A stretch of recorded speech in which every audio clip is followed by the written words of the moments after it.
What's going on, ladies and gentlemen? We are back.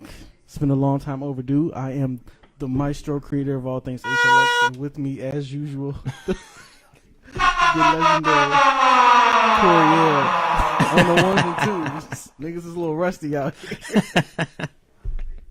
Oh, God. How you feeling, sir? I'm all right. You all right? All right. Mm-hmm. All right. So we are back, Long. This is our first show of 2019. Yes, Happy New Year. Happy New Year, even though it's like the It's end February of the month. already, I know.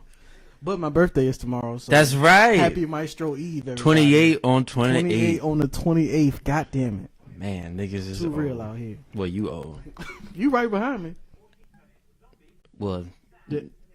not right behind. That's kind of Well, strong. how old are you right now? 25. So your birthday comes, you will be over 25. That means when you round up, You closer to 30 than I am. hey, we all 30 when we round up. But a lot has happened in our absence, but we're not gonna touch on everything because there's just been so much going on. Yeah. But we're gonna stick to the recent stuff. So we had within the past couple of days new music from J. Cole and T-Pain. We're gonna start with T-Pain, featuring Tory Lanez with "Get Your Roll On." He had a video to release with the song at the same time. So thoughts on everybody get your roll on? I like it. Like it. Mm-hmm. Think about T-Pain. His stuff is always musical. He might be talking about some ignorant shit, but the music itself is always there. And harmonies Yeah, and the melodies harmonies all over and the that. melodies are always there. So I like the song. I like the video too. Now this was because I have been playing you some of his other music from his what do you call it? Everything Must Go, when he was just like releasing all the old stuff off his hard drive. We don't So acknowledge you like, those. this is better than Yeah. all of that. I like this one way better. Okay, so that's Yeah. good. So it's good to know he's just getting rid of old stuff and he has some current good stuff Yes. to maintain. So he has an album coming out soon, I think. I can't remember, or I don't know if he put the date out, but it's coming soon. Mm-hmm. Second song that everybody hyped up was J. Cole Middle Child. And this is because before he released this song, they was having like the Dreamville sessions and inviting all these artists to the studio Mm-hmm. so they could help write for the Dreamville album. Then all of a sudden he says, new song at midnight, and everybody's like, oh my God. Mm-hmm. Mm-hmm. And then we get Middle Child. So thoughts on Middle Child? What are my thoughts on Middle Child? Lyrically, I like what he's talking about, but honestly, I leave that up to you. How you feel about it? Because I'm not a J. Cole fan. I just don't care. Like a lot of things that he talks about, I mean, I guess is more substantial than what you're used to hearing most of the time. But I don't know. I don't feel. I didn't hear it and was hype about anything. It's shots fired, like always. Yeah. He always got to mention Kanye somehow, some way. Talk about the whole Drake Pusha T thing and how people always want, like they feel like two legends can't coincide. Same And, time. yeah, I mean it was a lot of stuff that he Drake talked Boy about. Watch. So that's cool. So, I mean, I don't know. I don't care, but I didn't dislike the song. I didn't dislike the song either. I think it was, honestly, I think it was overhyped, like for what it was. Like people was like, oh, because before he put the song out, he put like which is a line from the song, like I'm making a list and checking it twice. So everybody thought he was about to name drop and say all this miraculous stuff. And I heard the song and I was like, I mean, it was cool. But Yeah, I know that. It's just one of them things. It's like his fans probably irk me more than like he does. Whenever he drop a song, it's like, see, niggas always want to talk about Drake and Kendrick, but they ain't touching Cole. I saw somewhere it was just like, yeah, like Drake might make better songs, but he's not a better lyricist. And Kendrick might be a better lyricist, but he don't make better songs. So J. Cole, therefore, is better than both of them. It's like, that doesn't make any so sense. he's not the best lyricist and also not the best song maker. But So he's that makes him better than both of them. I don't think that logic. Yeah, I don't think Compete. that that's how that works. I don't think that's how that works. So yeah, yeah. So maybe that's what it is. Maybe his fans just make me not care. Like That's y'all part of the hype him overhype, up so too. much. Like, oh, y'all gotta hear this middle child, then I'll hear it. I'm like, Yeah, this is just cool, basic but information. Y'all made it seem like it Yeah. was, you know, the second coming or something, and it was just cool. But I'm glad I'm not the only one who feels this way. Yeah. Cause I mean, like I said, I don't dislike the song, but it was cool. He could have saved that for the Dreamville album, and you know what would probably make me love Cole is if everybody thought it was trash. like, Then I'd be the see one. the greatness. Right. That's- Y'all niggas sleep. Y'all hear this? But being that everybody why like no one that, understand. it's the contrarian in me. So Well, I mean, I don't feel like I'm just default contrarian. I just think it was overhyped, and he didn't necessarily need this, especially him putting out a solo song in the midst of them promoting like the conglomerate album. But I mean, whatever. It's gonna be what it's gonna be. But that leads into the round 2 of Pusha T Drake, because Pusha T tweeted, what did he say? I heard you want to go another round. This time I'm not playing with you, any of you. So any of you implies there's more than like who was these other people that he talked about. So at first it was like I'm talking about Drake, but then it's rumored to believe that this is including J. Cole and Dreamville. It's like they're on Drake's side now versus Pusha T and Good Music and whatever Kanye's doing right now.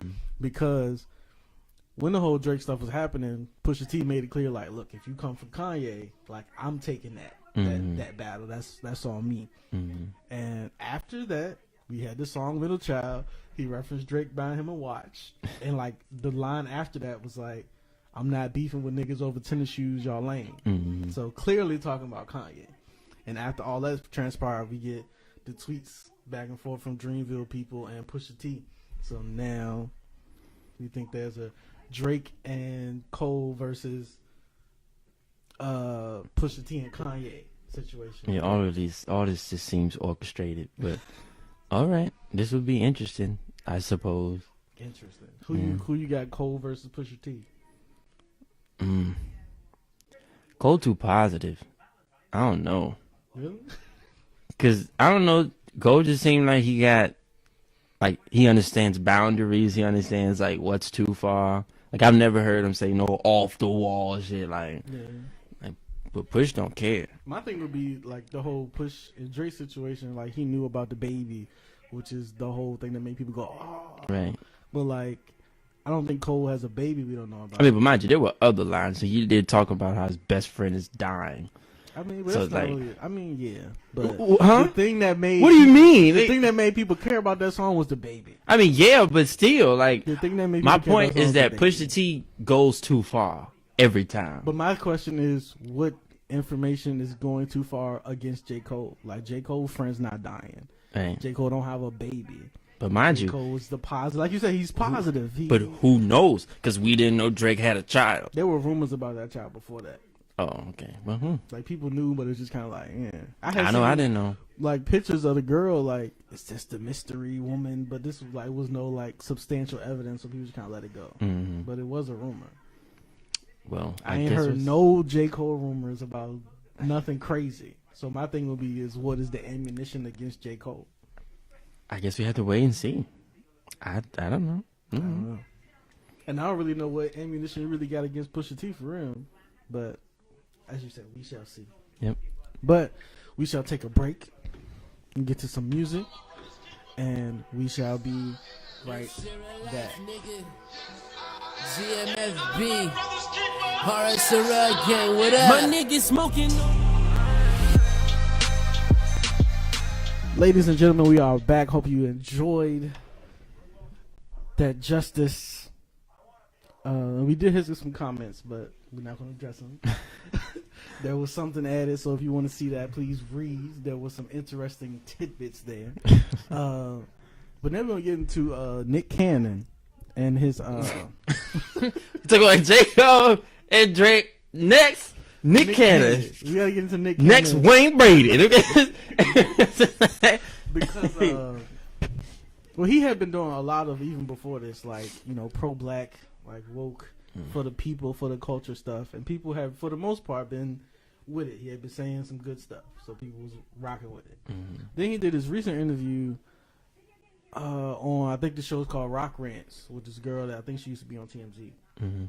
And they started talking about this random term that I had never heard before until Nick Cannon said it, which was cultural equity. Cultural equity. Cultural equity. Okay. And it came in reference to the conversation of performing on the Super Bowl. And he said Big Boy has been added to the list apparently. So Big Boy is also performing on Super Bowl. So he was like, we're okay with Big Boy performing because he has cultural equity already. Like, he has previously been doing stuff for the culture before this. So he's put time in. He's putting time in the culture. So we not mad at him for performing at the Super Bowl. Okay. But he said, however, Travis Scott, since he's so new, he has not put in the time to earn the cultural equity to be able to perform at the Super Bowl. And the lady was like, so, I mean, what does that mean? Like, what does that, why are you saying that he doesn't do that? And he was like, because he said he needs to walk gingerly because he hasn't done things for the culture. He said, and I'm learning a lot of words tonight. He said, based on like the actions he does, the things he tries to do, and then the key point was the people he chose to procreate with. So Nick Cannon basically said that Travis Scott can't perform at the Super Bowl because he had a baby with a white woman. Is what I got from that. That's me. Niggas be racist, man. I don't understand. Why is that called for? To procreate with can't think of Kylie Jenner. Yeah. That was not of the culture, so that took away from his cultural equity. So then he can't perform at the Super Bowl. Or we should be mad at him for performing at the Super Bowl. Okay, but it was my understanding that there's some type of like aren't they donating like some of the money he's making? Before Travis Scott said he would perform, he said the NFL had to donate like $500,000 to some charity for the benefit of black people. I can't remember what it was. I think it's Van Lathan's charity. I'm not 100% sure. So if that's not that's literal equity. Like that's you money. Putting it in there. I don't know if Big Boy. I don't see Big Boy announcing nothing right. Like that. I see. So, I think Big Boy just getting his check. I don't think he paid to do the Super Bowl. You don't get paid? No. It's for the exposure. It's the advertisement because it's like the biggest event on TV. So I didn't know that. Yeah, you don't get paid to do the Super Bowl. Oh. Yeah, it's literally for the exposure. Wow. But anyway, yeah. Nick Cannon, I don't know what the heck. I mean, I get what he's saying, but it sounds more so like a bias. Like, it sounds more like, well, I know who Big Boy is, so Big Boy, you good. But this new nigga over here, like, I don't mess if with the him, Travis ain't even new technically, like, and yeah, plus, I think he's brand new. Like, we know who Travis Scott is for the most part. Like, and what exactly is Nick Cannon's cultural equity? And I'm not trying to be funny. I need to know. We need to talk about it just so I can remember. Well, I'm still not 100% sure what cultural equity means because he's the first one that made I guess the amount of time you put into it. So being that Big Boy been in it 25 plus years. Been a while. Been here for a while. Right, but cultural like drumline, like he did. Okay. Which changed the culture. Page you know how many niggas I had on snare drum in middle school after that movie came out? This is very, very true. Absolutely. Yes. We got Wildin' Out. Wildin' Out, which is on his like 11th season. True. Like, yes. You know how many comedians go from that show to like go to SNL or do other shows like that? They can't have been out here, so I'm not gonna say he's not doing that. Yeah, I think he's still wilding on his cultural equity thing.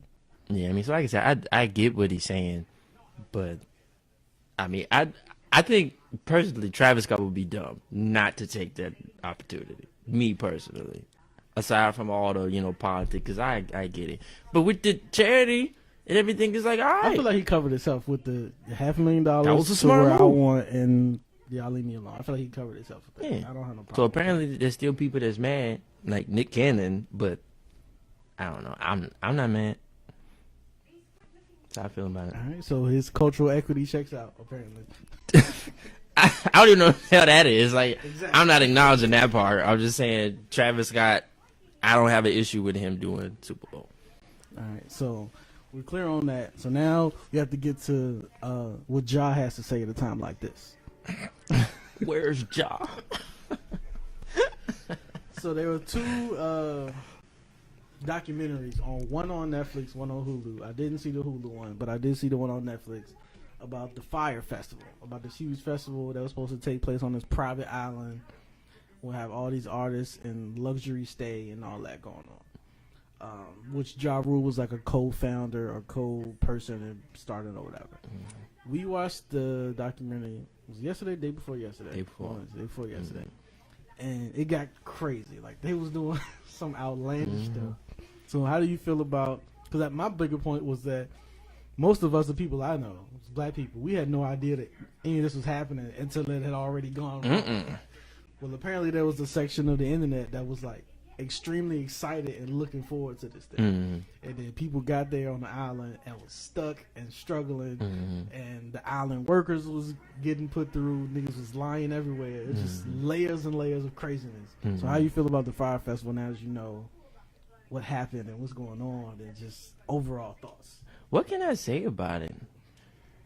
I mean, it doesn't get much worse than that. Like, that's the worst case scenario. Went wrong. Yes. So I know if I was in their shoes, I don't know. If I was in their shoes, I would have had all these things in place already. But it seemed like, what was the thing he kept saying about like he wants results?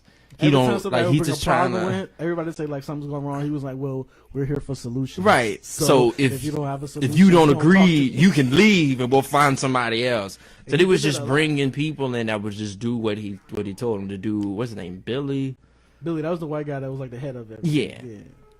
Then he had the guy Andy who was helping him. I know my biggest because I'm pretty sure they weren't marketing to people like us. Because them tickets was like like people was paying $100,000 for like to get custom villas and yachts with a private chefs and stuff like that. But I feel like if you spending that kind of money and like 5 days before you still don't know, you don't have your flight information. You don't have your flight information. You don't know where you going. And your only way to communicate with this company was like Instagram comments. Yeah, it's like, so can I get my flight? Like. And nobody's saying anything. And no one responded. And then they said, email us here. And then they would send an email and nobody responded to the email. So, I don't know. I did leave with like just a whole bunch of questions as to how people even got to that point. Like, I don't. It seemed like that dude, what's his name? Billy was finessing. Like every time they would get to an obstacle and they were like, hey, we need however much money to get this done. They said he would get on a plane, go to New York and come back with like $3 million. And it was like, I don't know how he kept getting people to give him money to go in this thing, but I mean, because I know when we was looking at it and all the, I guess where they like commercials where they got like all the like Instagram models, they had like this big party and people posted on Instagram. So I guess if you looked at it, it looked legit. It looked real. So on that first video they did, which was, well, I think somebody said that in a documentary, like Fire Festival happened twice. The first one happened when they did the shoot because the shoot was really like people partying on the beach, drinking, whatever, doing whatever they wanted, and they just recorded that, but they just couldn't recreate that for everybody else. So I get it. So if you see that, it looks like, oh, okay, well, yeah, I want in. But after I feel like everything should have been included before I confirmed my purchase. It's like I need to know where my flight is, where I'm staying at, all that. That was that thing too. That thing was like they were taking the hard work out of booking. So like they took care of your flight for you. They took care of all you. But you got to give me some type of information. You gave them your money and they booked your flight. They figured out where you was gonna stay. They did all of that. So you didn't have to go somewhere else and pay for a ticket to get there. They handle all the booking. I'm sorry, my blackness will not allow me to trust people with my money like that. And then after that, after people had that issue, then they sent out a thing saying you got to put money on this bracelet thing to pay for stuff. And people were still sending money to put on this little bracelet to pay for jet skis and everything else that they wanted to do. So it's like, it's a week out. You don't have no flight information, no room information. Then they ask for more money and you go, all right, cool. It was just a whole bunch of stuff because the site itself wasn't even like on the grid. There was no like electricity, no running water. It was the craziest thing. So it's crazy. And apparently there's another one that we haven't seen because we saw the one on Netflix. Yeah, right? I haven't seen the Hulu. There's a whole nother one on Hulu. So and we'll I think probably the one watch on Hulu, that. they like, I think they have more like talks from Billy.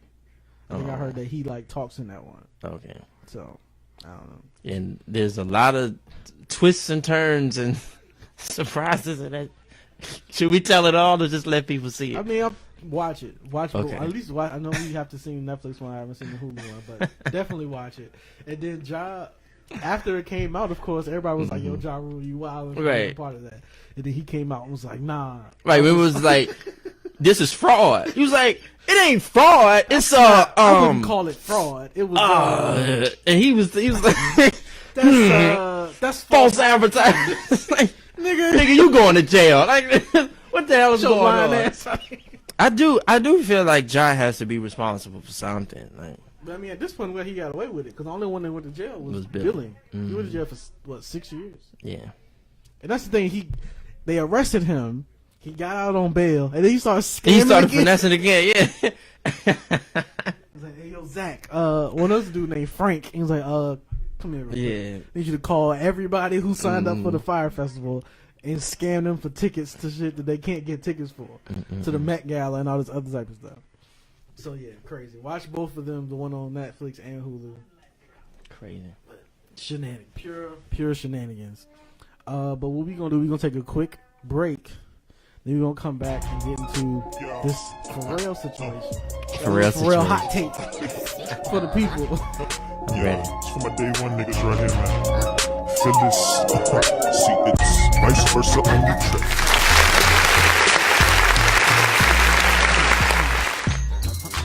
And we are back, ladies and gentlemen, with the maestro, creator of all things HLX, and Mr. Corrier on the ones and twos.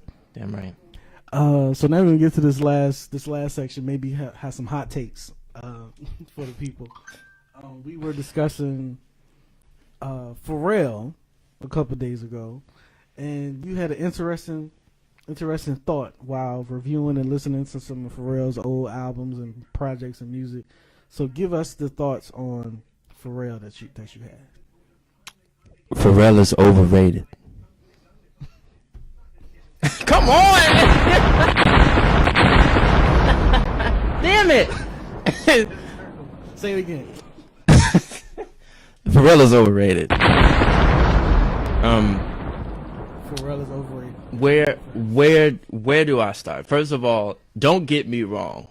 Pharrell is a G. He's track at the beginning of the. Pharrell is very important to us. Well, yes, he is important. Not just to us because we're from Virginia, but just culturally.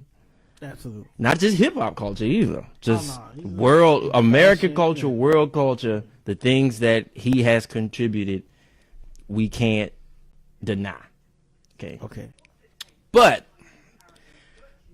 I've always felt as if it weren't for Chad, the music wouldn't be what it is. I've always felt like Pharrell was more so the face, the salesman, and a lot of times he might have been the one to spark the idea. But when it came to actually fleshing it out and finishing it and giving it those, I don't know, polished touches that made those things special, it's probably because of Chad.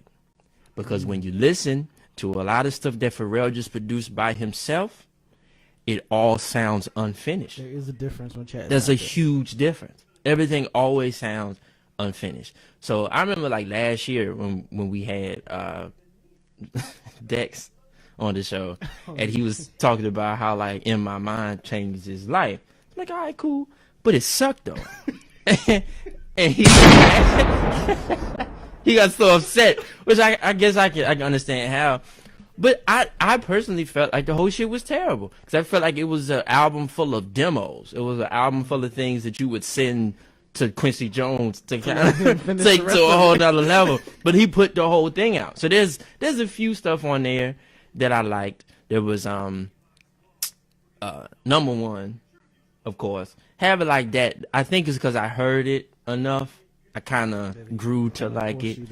The joint with Slim Thug, that was all right. There was a couple things. That shit was long. It was like 16 songs, something like that.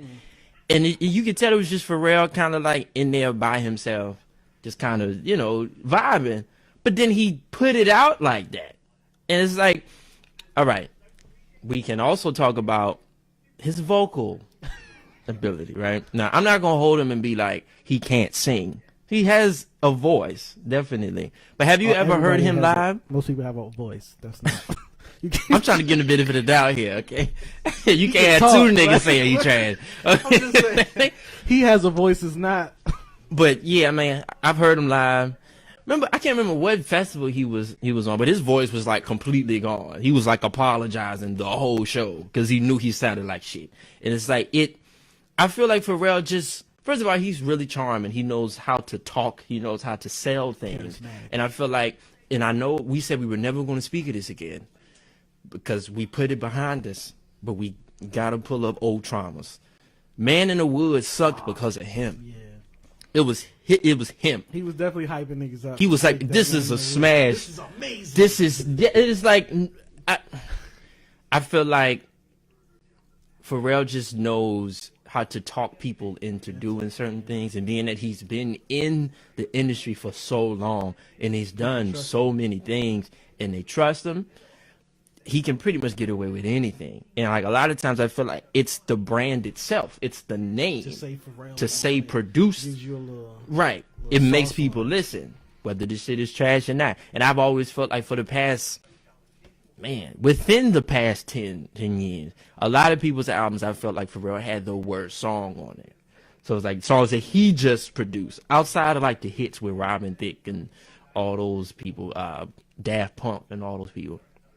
Pharrell always had the worst one. And I always felt like Good Kid, Mad City, right? When that was out, that was like my favorite album. I played it all the time.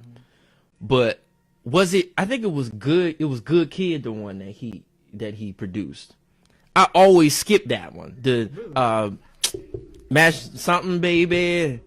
Reconnect with your elation. So with the I just felt, and there were other albums too. I wish I had time to like pull them up, but I always felt like Pharrell had the weakest song on everybody's album, but he was on everybody's album because he's Pharrell. You gotta have the Pharrell track. So Pharrell's overrated, and I need to know where Chad is. Where is Chad? He might have locked in the basement somewhere. Something going on, but I don't know where Chad is. They had an NERD album recently, right? Was like Chad not on that one? In 20. The one with Rihanna with the Lemonade joint? Lemon, yeah. Mm-hmm. Get it how I live it. Didn't Pharrell produce that though? I don't know. But I know that was not a Pharrell album. That was a NERD album. Let me see. Sorry, folks. Doing the research. Pulling up facts real quick. Doing the research so you don't have to. Let's see. We're looking up NERD, right? Come on, internet. I'm gonna play some music. So why we trying to? Because the internet ain't working. We got a classic right here. History in the making. Yeah. We got Kayvon on the track right now. Pharrell. He sings quite beautifully. Chad ain't had nothing to do with that. Yeah, Lemon was just Pharrell. And who's that? I can't read what that name is on my glasses on. But Pharrell and somebody else. K-U-K. And he's the only composer too. So probably mostly Pharrell. Because I can tell when from Pharrell, because Pharrell kind of got into this vibe now. Like he got this sound now. I got to give it to him. Don't nobody do it like him at this point with 808 sound, like kind of stuff. But the shit sound teasy to me. I just don't like it. And just looking back and listening back, somebody TJ agrees. You got somebody agreeing in the comments. I'm not hating. You gotta, give credit where it's due, but Pharrell is overrated because America's based off branding and what we're familiar with. So being that we're so familiar with him, and he has hits, he has things in his behind his belt, and on top of that, he's really cool. He's really like influential. He's a great person. Like a human so being. It's hard to like, criticize. It's like, well, yeah, he sounds bad, or yeah, his songs sound unfinished. I'm not gonna say terrible, but they sound unfinished. But I like him though. You feel what I'm saying? So I don't want to keep talking and start saying some disrespectful shit. So I feel like even though Pharrell is very important to us, he's done a lot of things, he's overrated.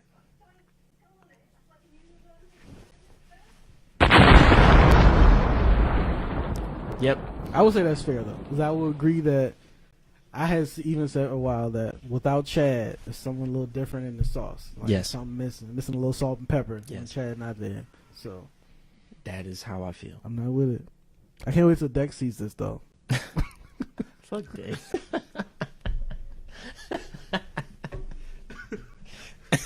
We'll see the vice versa comments shortly thereafter. So yep. So that's all we got. That's the Pharrell deposition. Yep. All right. Well, you heard it here first, ladies and gentlemen. Sure did. Pharrell is overrated. So there you go. Mm-hmm. And that was it. That's all we had on the list. We didn't even have no money talk because we just got the government back like the other day. Yeah. So that's kind of up in the air. Yeah. But it is what it is. That's all you got. All I'm hearts good. and minds are clear. Yep. Everybody good? Yep. All right. Well, ladies and gentlemen, we appreciate your time once again for joining us here. HLX Radio, the Outsider's Perspective. And we promised that we'll be doing this more often. It was New Year's. I had a lot of gigs. Yeah, and stuff was happening. A lot of stuff was Schedules going on. weren't linking, but we will be more consistent in 2019 on forward. Yes. But again, I am the maestro, creator of all things HLX. With me, as always, the legendary Coriel on the ones and twos. Happy birthday! Hey. Happy Maestro Eve to everybody. Damn right. You have a Everybody good take day off work. tomorrow. Everybody take off work tomorrow. Fuck your job. It's That's my right. birthday. It's the 28th. Don't you go to work.